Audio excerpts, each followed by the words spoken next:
Saya akan menanggapi video berikut ini agar tidak menimbulkan kesalahpahaman tentang sejarah Islam, terutama menimbulkan kecurigaan dan tuduhan terhadap tokoh-tokoh besar kaum muslimin dan umumnya para sahabat Nabi ridwanullahi alaihim jami'an.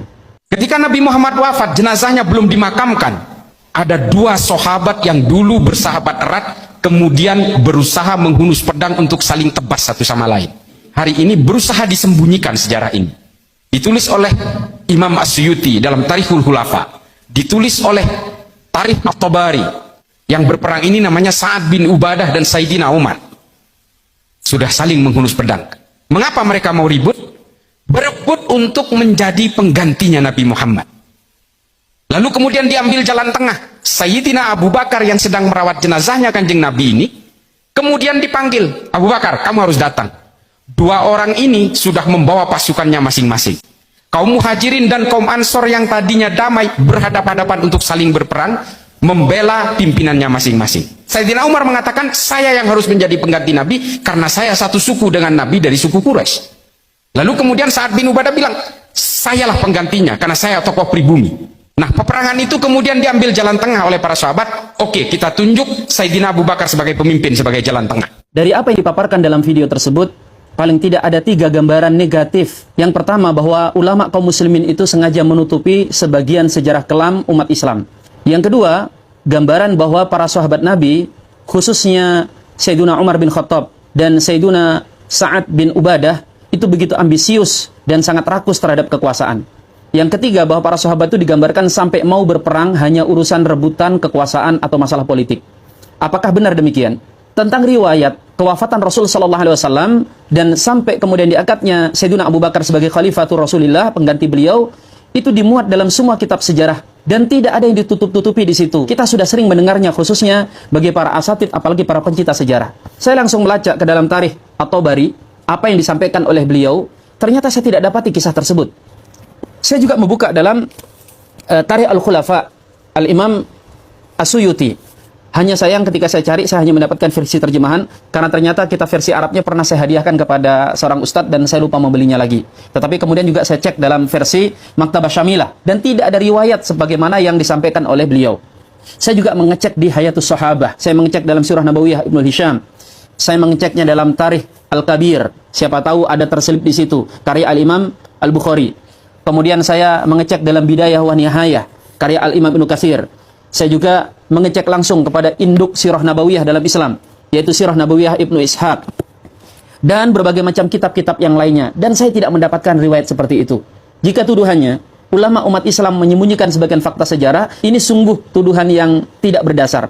Karena justru faktanya, ulama-ulama kita itu sangat jujur kalau urusan ilmiah. Bahkan hal yang kira-kira dalam tanda kutip menjatuhkan Islam, itu dari mana kira-kira musuh Islam mendapatkannya? Kecuali dari tulisan-tulisan ulama-ulama kita. Karena ulama kita itu menyampaikan jujur apa adanya. Yang kedua, tuduhan bahwa para sahabat seakan-akan begitu ambius terhadap kekuasaan, justru fakta sebaliknya yang kita dapatkan dalam sejarah.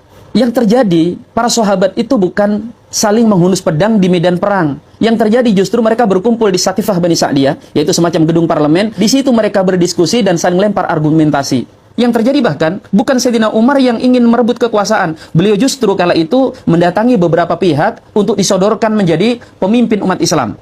Dalam riwayat yang pertama kali beliau datangi adalah Abu Ubaidah. Diminta agar bersedia dibai'ah menjadi khalifah. Tapi lihat apa jawab Abu Ubaidah. Wahai Umar, sejak engkau masuk Islam, aku tidak pernah melihat engkau tergelincir kecuali hari ini. Bagaimana mungkin engkau hendak menyodorkanku, sedangkan di tengah-tengah kita masih ada Abu Bakar Siddiq.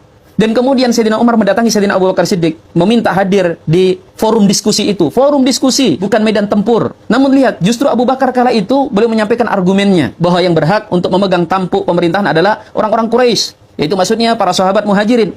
Dan beliau justru kala itu mengatakan, ini Umar, ini Abu Ubaidah, pilih dari salah satunya untuk menjadi pemimpin kalian. Umar justru menolak, beliau mengatakan, tidak wahai Abu Bakar, tidak boleh ada orang yang mendahului dirimu. Lalu Umar kemudian mendorong Abu Bakar untuk bersedia diangkat menjadi khalifah. Itu keadaan Sayyidina Umar bin Khattab yang beliau justru menyodorkan orang lain. Lalu bagaimana dengan sahabat Sa'ad bin Ubadah? Beliau kala itu sedang sakit. Yang menyarankan beliau untuk segera menjadi pemimpin kala itu adalah sahabat Khubbab bin Munzir.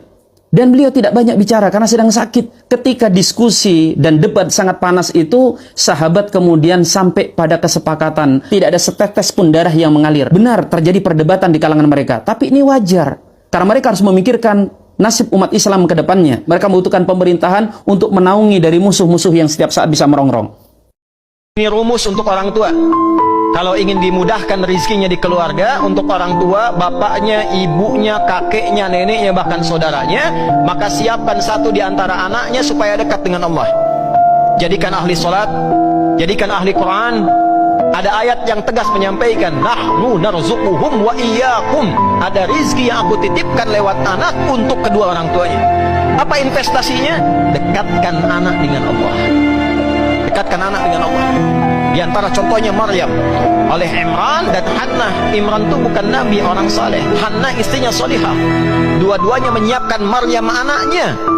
Bukan rasul, bukan nabi, perempuan salihah terhormat. Disiapkan tempat ibadahnya, dibikinkan mihrab. Tidak boleh ada yang ganggu. Imran meninggal sebelum anaknya tumbuh. Begitu lahir meninggal dunia. Tidak sempat melihat Maryam, tapi pesannya Imran kepada istrinya, teruskan jaga anak supaya dekat Allah.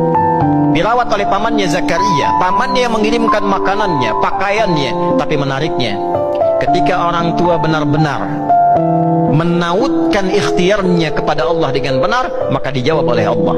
Fataqabbalaha rabbuha biqabulin hasanin wa anbataha nabatan hasanan wa kaffalaha Zakaria. Kullama dakhala 'alayha Zakaria al-mihrab wajada 'indaha rizqa. Qala ya Maryam anna laki hadha? Qalat huwa min 'indillah. Inna Allaha yarzuqu man yasha' bighairi hisab. Bighairi hisab. Aku terima, kata Allah, ikhtiar orang tua. Aku rawat. Kalau Allah sudah terima, Allah yang perhatikan. Dari mulai tumbuh sampai berkembang dewasa, bahkan sampai wafatnya. Zakaria alaihi salam yang ditugaskan memberikan makanan, pakaian, bingung. Setiap masuk ke mihrabnya Maryam, sudah ada makanan. Musim anggur ada anggur biasa, bukan musim anggur ada anggur. Semua keperluan ada. Kata Zakaria alaihi salam, ya Maryamu anna laki hadha. Maryam, dari mana semua ini? Qalat huwa min indillah. Kata Maryam, iya, ini semua adalah dari Allah subhanahu wa ta'ala. Inna Allah yarzuqu man yasha' bighairi hisab. Ini kata kuncinya. Allah sungguh paman, Allah itu akan memberikan rizki bentuknya apapun tanpa batas pada siapa yang Guru saya mengajarkan Abdul Somad, kau zikirnya 3. Pertama, Astaghfirullahalazim. Kedua, Allahumma sholli ala Sayyidina Muhammad. Ketiga, La ilaha illallah. Astaghfirullahalazim 100, Allahumma sholli ala Sayyidina Muhammad wa ala ali Sayyidina Muhammad 100, La ilaha illallah 100. Coba dulu. Bagaimana cara Ustaz menghitung 100? Tunggu sebentar ya. Kemana alat itu tadi?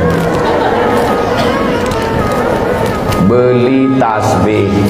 Kalau bisa jangan tasbih plastik, tasbih kayu. Karena kayu itu berzikir, plastik tak berzikir. 100. Habis 100 ujungnya itu kan ada matanya 1. Habis 100 petik 100, 200, 300, 400, 500. 2 kali putar 1000. Tapi jangan karena mau mengejar 1000 cepat-cepat.